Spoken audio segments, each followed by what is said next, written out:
Hello दोस्तों, calculate the empirical formula if a compound has carbon, hydrogen, nitrogen in the ratio 9:1 ratio 3.5. also calculate its molecular formula if molecular mass is 108. इस question में empirical formula और molecular formula पूछा है और given है हम लोगों को कार्बन, हाइड्रोजन, नाइट्रोजन का रेशियो और क्या गिवन है, मोलिकुलर मास. तो हम लोग निकालते हैं. तो हम लोग को क्या क्या पूछा है.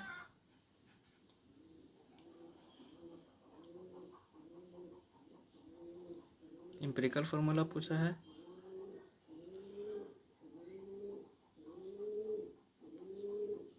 और क्या पूछा है, मॉलिक्यूलर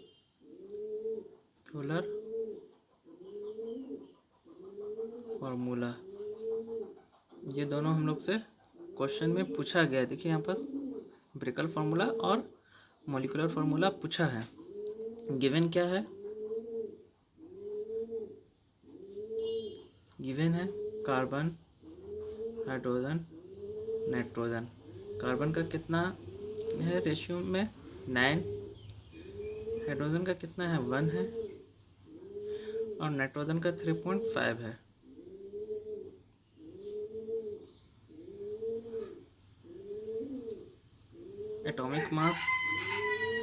एटॉमिक मास कार्बन का 12 होता है, ये सबको पता है. हाइड्रोजन का भी सबको पता होगा. एटॉमिक मास 1 होता है, और नाइट्रोजन का तो पता ही होगा, एटॉमिक मास 14 होता है. और क्या गिवन है, मोलिकुलर मास हम लोगों को गिवन है. कितना गिवन है,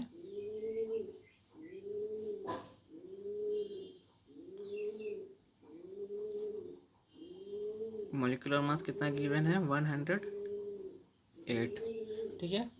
अब हम लोग रेशियो निकालते हैं. कार्बन का, हाइड्रोजन का, नाइट्रोजन का, अलग अलग सबका रेशियो निकाल लेते हैं. तो रेशियो निकालने के लिए हम लोगों को कैसे निकालेंगे, गिवन रेशियो जो है डिवाइडेड एटॉमिक मास. तो यहाँ पर हम लोग कार्बन लिख देते हैं, हाइड्रोजन और नाइट्रोजन. कार्बन का कितना गिवन है, 9 गिवन है. यहाँ पास देखिए रेशियो में 9 है, यहाँ भी हम लोग 9 लिखे हैं, तो कार्बन का 9 हो जाएगा. हाइड्रोजन का कितना गिवन है 1 है, तो हम लोग यहाँ 1 लिख देते हैं. और नाइट्रोजन का 3.5 है, तो हम लोग यहाँ पर 3.5 लिख देते हैं. Divided atomic mass. कार्बन का एटॉमिक मास 12 होता है, 12. हाइड्रोजन का एटॉमिक मास 1 होता है, और नाइट्रोजन का एटॉमिक मास 14 होता है. तो हम लोग इसको और सॉल्व करेंगे तो ये हमारा 3.4 आएगा, 3/4 आएगा. और हाइड्रोजन कितना आ जाएगा 1 आ जाएगा, और जो नाइट्रोजन आएगा ये आ जाएगा 1.4 आ जाएगा. तो हम लोग जब इसको और सॉल्व करेंगे तो ये हमारा 0.75 आएगा, ये हमारा 1 आ जाएगा, और ये हमारा 0.25 आ जाएगा. अब हम लोग इसको सिंपल नंबर पर कन्वर्ट करेंगे. होल नंबर बोल सकते हैं या सिंपलेस्ट रेशियो बोल सकते हैं. सिंपलेस्ट नंबर पर हम लोग कन्वर्ट कर देते हैं. Carbon, hydrogen, nitrogen. तो कार्बन कितना है हमारा, कार्बन हमारा है 0.75 डिवाइडेड, यहाँ पर सबसे छोटा नंबर कौन सा है, सबसे छोटा नंबर हमारा है 0.25 है, तो हम लोग 0.25 कर देते हैं सबसे. हाइड्रोजन कितना है 1 है, तो यहाँ पर हम लोग 0.25. और नाइट्रोजन कितना है 0.25 डिवाइडेड 0.25. हम लोग 0.25 से सबसे डिवाइड क्यों किए, क्योंकि हम लोग को सिंपलेस्ट नंबर पर लाना था इसलिए. और 0.25 इसलिए लिए क्योंकि यहाँ पर सबसे छोटा नंबर 0.25 ही था. जब हम लोग इसको सॉल्व करेंगे तो ये हमारा आ जाएगा 3, ये हमारा आ जाएगा 4, और ये हमारा आ जाएगा 1. ये कैसे आया ये लास्ट में हम लोग बता देंगे. ये भी लास्ट में बताएंगे कि हम लोग का कैसे आया, कैलकुलेशन लास्ट में बता देंगे। अब हम लोग आगे बढ़ते हैं। एम्पिरिकल फार्मूला, एम्पिरिकल को हम लोग एम्पिरिकल फार्मूला को EF से भी लिखते हैं, इसलिए हम लोग यहाँ पर EF लिखे हैं। डिवाइडेड ये बराबर कार्बन कितना आया 3 है कार्बन, हाइड्रोजन कितना है 4 है, और नाइट्रोजन हमारा 1 है। तो एम्पिरिकल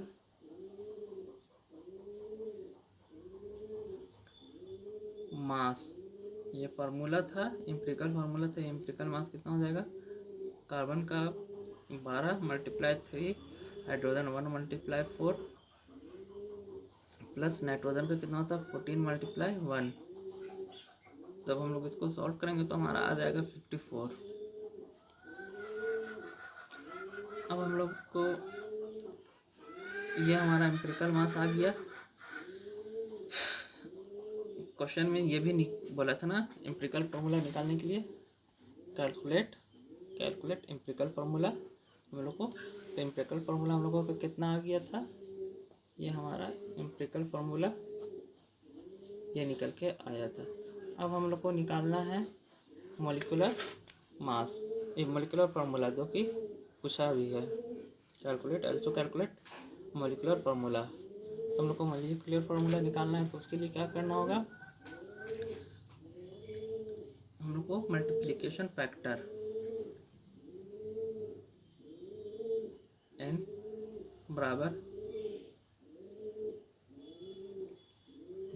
बराबर मॉलिक्यूलर मास और एम्पिरिकल मास। ये जो n है ये इसको हम लोग बोलते हैं, लिख लीजिए साइड में, multiplication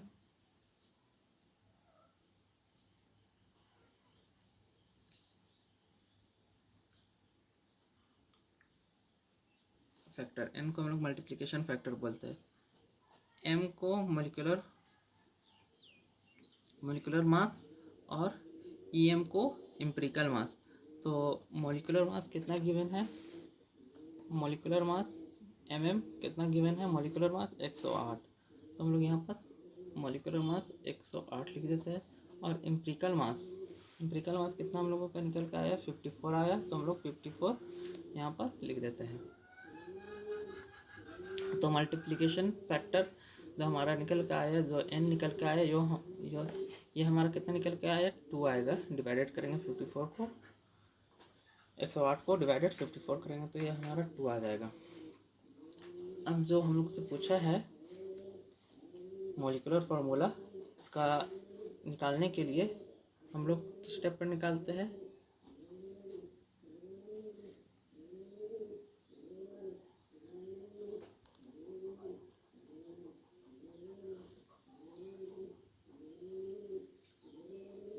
to multiply empirical formula.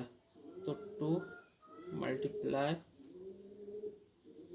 C3H4N1। जब हम लोग इसको मल्टीप्लाई करेंगे तो क्या आ जाएगा C6H8N2। ये हमारा निकल के आ गया मॉलिक्यूलर फार्मूला। क्वेश्चन में हम लोगों को 2 चीज़ पूछा था, एम्पिरिकल फार्मूला और मॉलिक्यूलर फार्मूला। एम्पिरिकल फार्मूला ये रहा और मॉलिक्यूलर फार्मूला हमारा ये रहा।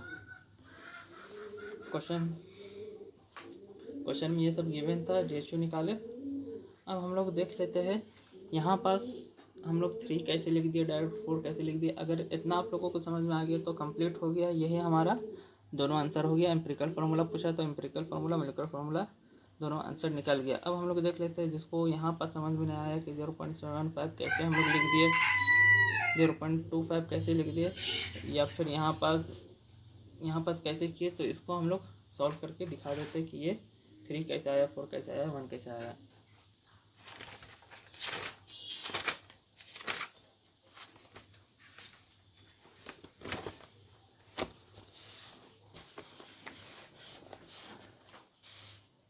जैसे यहाँ पर हम लोगों का आया था 9/12। हम लोग इसको सॉल्व कैसे किए? सॉल्व करने के लिए ये इसको सेम नंबर से हम लोग डिवाइड करते हैं। तो 3 से है जो कि दोनों नंबर कट जाएगा, इसलिए हम लोग 3 से इसको करेंगे तो 3 का टेबल पढ़ेंगे 3 बार तो 9 आ जाएगा, और 3 का टेबल 4 बार पढ़ेंगे तो 12 आ जाएगा। तो ये हमारा 3/4 आ गया। अब जब इसको हम लोग और सॉल्व करेंगे तो हमारा क्या हो जाएगा? डिवाइडेड